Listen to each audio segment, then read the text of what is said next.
So ಹಾಗಾದ್ರೆ ಉಪೇಂದ್ರ ಅವರ ಪ್ರಯತ್ನ ಏನಾಗತ್ತೆ? ಉಪೇಂದ್ರ ಅವರ ಪ್ರಯತ್ನ 10 ವರ್ಷದಿಂದನೇ ಅಥವಾ 2018 ಇತ್ತು. ಉಪೇಂದ್ರ ಅವರು ತುಂಬಾ ಐಡಿಯಲಿಸ್ಟಿಕ್. ಅಂದ್ರೆ ಈ ಪುಸ್ತಕದ ರೂಲ್ ಬುಕ್ ತರ ಅದು. ಪೇಜ್ ನಂಬರ್ 1 ಓಪನ್ ದ ಕಾರ್ಗೆ ಇರುತ್ತಲ್ಲ, ಮ್ಯಾನ್ಯುಯಲ್ ತರ ಅದು. ಕೀ ಹಾಕಿ ಓಪನ್ ಮಾಡಿ, ಫಸ್ಟ್ ಗೇರ್ ಹಾಕಿ, ಮ್ಯಾನ್ಯುಯಲ್ ಇರುತ್ತಲ್ಲ ಆ ಥರ. ಉಪೇಂದ್ರ ಅವ್ರು ಭಾಷಣ ಮಾಡ್ತಾ ಇದ್ರೆ ಏನಾದ್ರು ಬರ್ಕೋಬೇಕಪ್ಪ ಅಂತ ಅನ್ಸುತ್ತೆ. ಈಗಿನ ಸಮಾಜ, ಈಗಿನ ಜೆನ್ಜಿ ಅದನ್ನು ಒಪ್ಪೋದಿಲ್ಲ. ಬರೀ ಭಾಷಣಕ್ಕಷ್ಟೇ ಸೀಮಿತ ಆದ್ರೆ ಉಪೇಂದ್ರ ಅವರು ಅಲ್ಲ.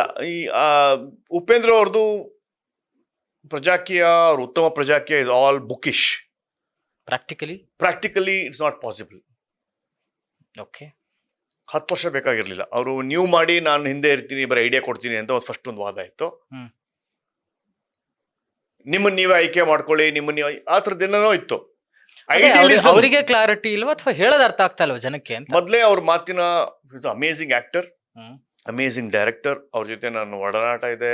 ಐಶ್ವರ್ಯ ಅವ್ರ ಜೊತೆ ವರ್ಕ್ ಮಾಡಿದ್ದೀನಿ, ವಿತರಕನಾಗಿದ್ದೇನೆ. ಬಿಗ್ FM ಅವರನ್ನ ರಾಯಭಾರಿಯಾಗಿ ಕರ್ಕೊಂಡ್ಬಂದಿದ್ದೀನಿ. UI ಪಿಕ್ಚರಲ್ಲಿ ಅವ್ರ ಜೊತೆ ಆ್ಯಕ್ಟ್ ಮಾಡಿದ್ದೇನೆ. ನಾವು ಒಂದೇ ಪಿನ್ ಕೋಡಲ್ಲಿರುವ, ಒಂದೇ ಅಡ್ರೆಸ್ ಶೇರ್ ಮಾಡುವ ನೇಬರ್ಸ್ ಆಗಿದ್ದೇವೆ. ಎಲ್ಲ ಫಿಲ್ಮ್ ಕಾನ್ಫರೆನ್ಸು, ಪ್ರೆಸ್ ನೋಡೆಲ್ಲ ಸಿಗ್ತಾ ಇರ್ತೇವೆ. ದೊಡ್ಡ ಅಭಿಮಾನಿ ಅವ್ರಿಗೆ. ಅವರು ಒಂದೊಂದು ಹಾಡಿನ ಅರ್ಥ, ಪ್ರೀತ್ಸೆ ಹಾಡು ಅಥವಾ ಓಮಿನ ಹಾಡುಗಳು, it's all different, deep meaning ಇರುತ್ತೆ. ಅದ್ರ ಬಗ್ಗೆ ಅವರಿಗೆ ಒಂದು salute. Very nice human being. ಹೃದಯ ತುಂಬಾ ಕ್ಲೀನ್ ಆಗಿದೆ. ರಾಜಕೀಯಕ್ಕೆ ನೋ. ಆ ಬುಕ್ಕಿಶ್ ಇದೆಯಲ್ಲ, ಆ ಬುಕ್ಕಿಶ್ ವ್ಯಾಲ್ಯೂ ಇಂದಾನೇ ತಮಿಳ್ನಾಡಲ್ಲಿ ಕಮಲ್ ಹಾಸನ್ ಸೋತೋಗಿದ್ದು. ಸೇಮ್ ಇದೇ ತರನೇ ಹೈಲಿ ಇಂಟೆಲೆಕ್ಚುಯಲ್ ಮಾತು. Doesn't work. ಅಂದ್ರೆ ರಾಜಕಾರಣ ಏನ್ ಎಕ್ಸ್ಪೆಕ್ಟ್ ಮಾಡುತ್ತೆ ಕರ್ನಾಟಕ? ರಾಜಕಾರಣ ಲೀಡ್ ಮಾಡಬೇಕು ಅಂಡ್ ಜನರು ಫಾಲೋ ಮಾಡಬೇಕು. ಆ ಲೀಡ್ ಅನ್ನ ಮಾಡಿದ್ದು ವಿಜಯ್ ತಮಿಳ್ನಾಡಲ್ಲಿ. ಫಾಲೋವರ್ಸ್. ಅವರು ಐಡಿಯಾಗಳು ಕೊಡಲಿಲ್ಲ, ನೀವು 5 ಜನ ಮಾಡಿ, ಹಿಂಗ್ ಮಾಡಿ, ಹಂಗ್ ಮಾಡಿ, ನಾನು ಹಿಂದಿಂದ ನೋಡ್ತೀನಿ ಹೇಳಿಲ್ಲ. ನಿಮ್ ತೊಂದರೆ ಏನಿದೆ ಹೇಳಿ, ನಾನು ಸಾಲ್ವ್ ಮಾಡ್ತೀನಿ. ಆ ಥರದ್ದು ಒಂದು ಫಾರ್ಮುಲಾ, ಐಡಿಯಲಿಸ್ಟಿಕ್ ಫಾರ್ಮುಲಾ. ಅಣ್ಣಾ ಹಜಾರೇನೂ ಆಗ್ಬೋದಾಗಿತ್ತಲ್ಲ. ಈ ಕೂಡ ಕಾಂಗ್ರೆಸ್ ವಿರುದ್ಧ ಕರಪ್ಷನ್ ಕ್ಯಾಂಪೇನ್ ಮಾಡಿದಾಗ ಅವರು ಪ್ರೈಮ್ ಮಿನಿಸ್ಟರ್ಗೆ ಹೋಗ್ಬೋದಿತ್ತಲ್ಲ. ಅದು ಕೇವಲ ನಾನು ಲೋಕ್ಪಾಲ್ ತಗೊಂಡ್ಬರ್ತೀನಿ, ಅದು ಮತ್ತೆ ಪುಸ್ತಕದ ಬದನೆಕಾಯ, ನಾನು ಆಂಟಿ ಕರಪ್ಷನ್ ಬಿಲ್ ತಗೊಂಡ್ಬರ್ತೀನಿ, ಇಷ್ಟೇ ಮಾತಾಡಿದ್ದು. ಸೊ ಐಡಿಯಲಿಸ್ಟಿಕ್, ತುಂಬಾ bookish, more on paper, more on blueprint, more on drawing board, more on ರೂಮಲ್ಲೇ ಮಾತಾಡ್ಕೊಂಡು ಡಿಸ್ಕಷನ್ ಮಾಡೋದು. ಇಳಿಬೇಕು ನೀರಿಗೆ. You should come on the ground. You should know the reality. ಏನ್ ಸಜೆಷನ್ಸ್ ಕೊಡ್ತೀರಾ ಉಪೇಂದ್ರ ಅವರಿಗೆ, ಅಥವಾ ಪ್ರಜಾಕೀಯ ತರಬೇಕು ಅಧಿಕಾರಕ್ಕೆ ಅಂದ್ರೆ? ಇನ್ನು 2 ವರ್ಷ ಇದೆ, ಬೇಕಾದ್ರೆ ಈಗಲೂ ಅವರು ಪ್ರಯತ್ನ ಪಡ್ಬೋದು. But I think that charm has been lost. ಎಲ್ಲ ಮತ್ತೆ ಆಕ್ಟಿವ್ ಆಗಿದ್ದಾರೆ. ನಾವು ಮಾಧ್ಯಮದವರು ಹಿಂದೆ ಬಿದ್ವಿ, ಏನೋ ಕ್ಲಾರಿಫಿಕೇಶನ್ಸ್ ಕೊಡೋ ಕೆಲಸ ಮಾಡಿದ್ರು. ಹಾಗೆ ಮಾಡ್ತೀನಿ, ಹೀಗೆ ಮಾಡ್ತೀನಿ ಅಂತ ಹೇಳ್ತಾ ಇದ್ದಾರೆ ಉಪೇಂದ್ರ ಅವರು. ಯಾರಾದ್ರೂ ವೀಲು ಅಥವಾ ನಮ್ಮ ಚಕಡಿ ಗಾಡಿ ವೀಲ್ ಅಂದ್ರೆ ಗೊತ್ತಲ್ಲ ನಿಮ್ಗೆ, ಗಾಡಿಯ ವೀಲ್, ಅದನ್ನ ಇನ್ವೆಂಟ್ ಮಾಡ್ಬೋದಾಗ ಮತ್ತೆ ರೀಇನ್ವೆಂಟಿಂಗ್ ದ ವೀಲ್ ಸಾಧ್ಯನಾ? ವೀಲ್ ಇನ್ವೆಂಟ್ ಆಗ್ಬಿಟ್ಟಿದೆ. ನೀವು ಆ ವೀಲನ್ನ ಅದಕ್ಕೆ ನೀವು ರಬ್ಬರ್ ಹಾಕಿ ಒಳ್ಳೆ ಟೈರ್ ಮಾಡ್ಬೋದು, ಅಥವಾ ಟ್ಯೂಬ್ಲೆಸ್ ಹಾಕಿ ಇನ್ನ ಸ್ಪೀಡ್ ಹೋಗೋ ತರ ಮಾಡ್ಬೋದು, ಅಥವಾ ಚಕ್ರ ಯಾಕೆ ಹೊಸ ಚಕ್ರವನ್ನ ಹುಟ್ಟಾಕಕ್ಕಾಗಲ್ಲ. ಇವ್ರು ಹೊಸ ಚಕ್ರ ಹುಟ್ಟಾಕ್ತೀನಿ ಅನ್ನೋದಿದೆಯಲ್ಲ, ದಟ್ ಈಸ್ ಡಿಫಿಕಲ್ಟ್. ವಿಜಯ್ ಮಾಡಿದ್ದು ಇರೋ ಚಕ್ರಕ್ಕೇನೆ ಜಾಸ್ತಿ ಸ್ಪೀಡ್ ಹೋಗ್ಬೋದು ಅಂತ ಮಾಡಿದ್ದು. ಇವ್ರು ರಾಜಕೀಯನೇ ಬೇಡ, ಪ್ರಜಾಕೀಯ ಅನ್ನೋದೇ ಅಲ್ಲೇ ತೊಂದರೆ ಇದೆಯಾ, ಅಲ್ಲೇ ಸಮಸ್ಯೆ ಇದೆಯಾ? ಹಾಗಾದ್ರೆ ಉಪೇಂದ್ರ ಅವ್ರ ಸಬ್ಜೆಕ್ಟ್ ಮಾತಾಡಕ್ಕೆ, ನಾನು ಆ ಪಕ್ಷದ ಡಿಕೋಡ್ ಮಾಡ್ಲಿಕ್ಕೆ, ಅವ್ರದೊಂದು ಸಿದ್ಧಾಂತ ಮಾತಾಡ್ಲಿಕ್ಕೆ ನಾನು ಬಂದಿಲ್ಲ. Okay, I can speak.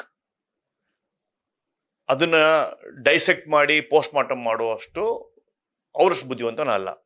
Okay, underline statement is it is not practical. Right, ಆಯ್ತು. ಈಗ ಇದೇ ತರ ಸಿನಿಮಾ ನಟರಿಗೆ ಕರ್ನಾಟಕ ರಾಜಕಾರಣದಲ್ಲಿ ಏನಾದ್ರು ಅವಕಾಶ ಇದೆಯಾ? ಬೇರೆ ಯಾರಾದ್ರೂ ಬರಬಹುದಾ? ಏನಾದ್ರು ಚಾನ್ಸಸ್ ಇದೆಯಾ? ನೀವು ಉಪೇಂದ್ರ ಅವ್ರ ಹೆಸರು ಹೇಳಿದ್ರಿ. ಇನ್ನೊಂದು ಪರಪ್ಪನ ಅಗ್ರಹಾರ ಜೈಲಲ್ಲಿ ಇದ್ರು, ಅವ್ರಿಗೊಂದು ಅವಕಾಶ ಇತ್ತು. ಹೊರ ಕರ್ಕೊಂಬಂದು ನಿಲ್ಲಿಸ್ತಾರ ಅಂತ. ಅದು 2022 ಅನ್ಕೊಂತೀನಿ, 22ರಲ್ಲಿ 22-23 ಎಲೆಕ್ಷನ್ ಹೊಸದ್ರಲ್ಲೇ ಒಂದು ರಾಜಕೀಯ ಪಕ್ಷಕ್ಕೆ ತಗೊಂಡ್ಬರ್ಬೇಕು, ಅವರನ್ನ ಚನ್ನಪಟ್ಟಣ ಆ ಕಡೆ ನಿಲ್ಲಿಸ್ಬೇಕು ಅಂತ ಒಂದು ರಾಜಕೀಯ ಪಕ್ಷದವರು ಪ್ರಯತ್ನ ಮಾಡಿದ್ದು ಇದೆ. ಓಕೆ, ಯಾಕೆಂದ್ರೆ ಅವರು ಮಂಡ್ಯದ ಸುಮಲತಾ ಎಲೆಕ್ಷನ್ ಅಲ್ಲಿ ಓಡಾಡಿದ್ದು, ಅವರ ಇದ್ದ ಜನ ಬೆಂಬಲ ಮತ್ತು ಅವ್ರಿಗಿದ್ದ ಮಾಸ್ ಫಾಲೋಯಿಂಗ್ ಅನ್ನ ಎನ್ಕ್ಯಾಶ್ ಮಾಡ್ಕೋಬೇಕು ಅಂತ ಹೇಳಿ ಒಂದು ರಾಜಕೀಯ ಪಕ್ಷ ಯಾರು ಅಧಿಕಾರದಲ್ಲಿದ್ದಾರೋ ಅವರು ಪ್ರಯತ್ನ ಪಟ್ಟಿದ್ದು ಉದಾಹರಣೆ ನಮ್ ಕಿವಿಗೆ ಬಿದ್ದಿತ್ತು. ಅದು ಪ್ರಯತ್ನನೂ ಆಗಿತ್ತು. ಬಟ್ ಅಲ್ಲ, ಈ ಅಲೆ ನೋಡಿದ ಮೇಲೆ ಅವ್ರೇನೋ ಹೊರಗೆ ಬಂದ್ಮೇಲೆ ಆ ಥರದ್ದು ಏನಾದ್ರು ಪ್ರಯತ್ನ ಆಗಬಹುದಾ ಅಂತ. ಯಾರು ಕರ್ಕೊಂಬಂದು ರಾಕ್ಷಸನ ಮನೇಲಿ ಕೂಡ್ಸ್ಕೊಳಲ್ಲ ರೀ. ರೋಡಲ್ಲಿ ಹೋಗೋ ರಾಕ್ಷಸನ ಮನೆ ಬಂದು ಕೂಡ್ಸ್ಕೊಳತ್ತ, ಅಧಿಕಾರ ಕೊಡಕ್ಕಾಗತ್ತ? ಇಷ್ಟೆಲ್ಲ ನೋಡಾದ್ಮೇಲೆ 1.5 ವರ್ಷ 2 ವರ್ಷ ರಾಕ್ಷಸನ ಕಥೆಗಳು ಕೇಳಿದಿರಲ್ಲ, ಆ ವ್ಯಕ್ತಿತ್ವ ಮನಸ್ಸಿನ ಕಥೆಗಳು ಕೇಳಿದಿರಲ್ಲ. ಸೊ ಸಮಾಜ ಒಪ್ಪೋದಿಲ್ಲ. ಅದೇ ಬೇರೆ ಯಾರೋ ಪೊಲಿಟಿಷಿಯನ್ ಮರ್ಡರ್ ಮಾಡಿ ಬಿಹಾರಲ್ಲಿ ರಾಜಕಾರಣಿ ಆಗಿದ್ದು ನೋಡಿದ್ದೇವೆ. ಕೇಸ್ ನಡೀತಾ ಇದೆ, ಇನ್ನ ಪ್ರೂವ್ ಆಗಿಲ್ಲ ಇದೀವಿ ಅಂತ ನಾವು ನೋಡಿದ್ದೇವೆ. ಆದ್ರೆ ಒಬ್ಬ ಫಿಲ್ಮ್ ಸ್ಟಾರ್ ಎಲ್ಲವೂ ಗೊತ್ತಿದ್ದು, ಜನರಿಗೆ ಗೊತ್ತಿದ್ದು ಲೀಡ್ ಮಾಡೋದಿದೆಯಲ್ಲ, ಅದು it's not possible. Again cinema ನಟನೆ, ಪಿಕ್ಚರ್ ಈಸಿ, ಆಡಳಿತ ನಡೆಸೋದು ಅಷ್ಟು ಸುಲಭದ ಮಾತಾ? ರಾಜಕಾರಣ ಮಾಡೋದು? ಸಿ,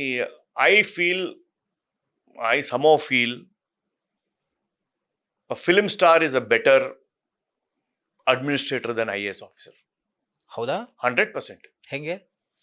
IAS ಆಫೀಸರು ತುಂಬಾ ಬುದ್ಧಿವಂತರು, ರೆಸ್ಪೆಕ್ಟ್ ಟು ದೆಮ್.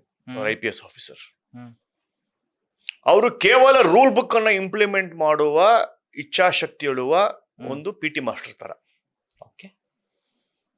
ಅದೇ ಒಬ್ಬ ರಾಜಕಾರಣಿ ಎಲ್ಲ ತರದ ಆಕ್ಟಿಂಗ್ ಮಾಡಿ, ಎಲ್ಲ ತರದ ವಿಭಿನ್ನ ಪಾತ್ರಗಳನ್ನು ಮಾಡಿ, ಜನರ ನಾಡಿ ಮಿಡಿತ, ಜನರನ್ನ ಸ್ಪಂದಿಸಿ, ಡಾಕ್ಟರ್ ಪಾತ್ರ, ಟೀಚರ್ ಪಾತ್ರ, ರೌಡಿ ಪಾತ್ರ ಎಲ್ಲವನ್ನೂ ಮಾಡಿ ಅದೇ ರೂಲನ್ನ ಹೇಗೆ ಬೆಂಡ್ ಮಾಡಿ ಅಲ್ಲಿ ಸೊಲ್ಯೂಷನ್ ಕೊಡ್ಬೋದು ಅಂತ ಯೋಚನೆ ಮಾಡುವ ಶಕ್ತಿ ಇದೆ. Vijay will be very very successful chief minister. ತುಂಬಾ ಬುದ್ಧಿವಂತ ಇದ್ದಾನೆ.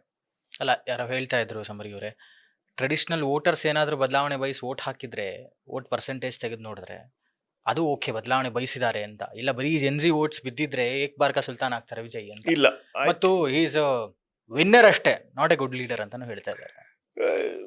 ಐ ಥಿಂಕ್ IAS ಆಫೀಸರ್ಗೂ ಮತ್ತೆ ಈ ರಾಜಕಾರಣಿ ಹೇಳಿದ್ನಲ್ಲ, ರೂಲ್ ಬುಕ್ ಬೆಂಡ್ ಮಾಡಿ ಕೆಲಸ ತೆಗೆಯೋದು ಒಬ್ಬ ಕಲಾವಿದನ್ ಗೊತ್ತು. ರೂಲನ್ನೇ ರೂಲ್ ತರ ಮಾಡೋದು ಅದು IAS officer. So actor can be a good administrator. ಯಾರನ್ನ ನಾವು ನೋಡಬಹುದು ಕರ್ನಾಟಕದಲ್ಲಿ 28ಕ್ಕೆ ಅಂತ? ಸಿ, ನನಗೆ ಯಶ್ ಅವರ ಮನಸ್ಸಿನ ಮಾತು ನನಗೆ ಗೊತ್ತಿಲ್ಲ. ಓಕೆ. ಬಟ್ ಅವರೆಲ್ಲೋ ಒಂದ್ ಕಡೆ ಹಿಂದ್ಗಡೆ ಒಂದು ಆಸೆ ಇದೆಯಾ, ಅಥವಾ ಏನೋ ಒಂದು ಮಾಡ್ತಾ ಇದ್ದಾರೆ ಅಂತ, ಒಂದು ಲೇಕ್ ಡೆವಲಪ್ಮೆಂಟ್ ಆಗಿರ್ಬೋದು, ಒಂದು ಸೋಷಿಯಲ್ ಕಾಸ್ ಆಗಿರೋದು ಮಾಡ್ತಾ ಇದ್ದಾರೆ ಅಂತ ಒಂದು ಫೀಲಿಂಗ್ ಇದೆ. ಓಕೆ. ಬಟ್ ಅದನ್ನ ಕಾರ್ಯರೂಪಕ್ಕೆ ತಂದು ರಾಜಕೀಯಕ್ಕೆ ತರ್ತಾರೆ ಅನ್ನೋದು ಐ ಹ್ಯಾವ್ ನೋ ಕ್ಲೂ. ಏನಾದ್ರೂ ಒಂದು ಇಂಪಾರ್ಟೆಂಟ್ ಆಗಿ ಮಾಡಬೇಕು ಅಂತ ಏನಿದ್ರೆ ಅದು ರಿಷಬ್ ಶೆಟ್ಟಿ. ವೈ ರಿಷಬ್ ಶೆಟ್ಟಿ ಅಂತ ಹೇಳಿದ್ರೆ, ಇಡೀ ಜೆನ್ಜಿನ ಟ್ರೆಡಿಷನ್ ಆಗಿ ಹಿಂದುತ್ವದ ಬ್ಯಾಜ್ ಅನ್ನ ಇಟ್ಕೊಂಡು ಯಾವುದು ಮುಖವಾಡ ಇಲ್ದೇನೆ ನಾನು ಹಿಂದೂ ಅಂತ ಪೋರ್ಟ್ರೇ ಮಾಡೋದಿದೆಯಲ್ಲ ಈಗಲೂ, ರೈಟ್ ನಾವು ಅವರು ಮಾಡುವ ಎಲ್ಲ ಪ್ರತಿ ಕಾರ್ಯಕ್ರಮಗಳು, it is sending a message to a Hindu the gen Z that ನಾನು ನಿಮ್ಮ ಹಾಗಿದ್ದೀನಿ, ನಾನು ಜೆನ್ಯೂನ್ ಆಗಿದ್ದೀನಿ ಅಂತ. ಯಾವುದೇ ಸೆಕ್ಯುಲರ್ ಮುಖವಾಡ ಇಲ್ಲ. ನನ್ನ ಟ್ರೆಡಿಷನ್ನು, ನನ್ನ ಧರ್ಮವನ್ನು ನಾನು ಹಣೆ ಮೇಲೆ ಹಾಕೊಂಡು ಓಡಾಡ್ತೀನಿ.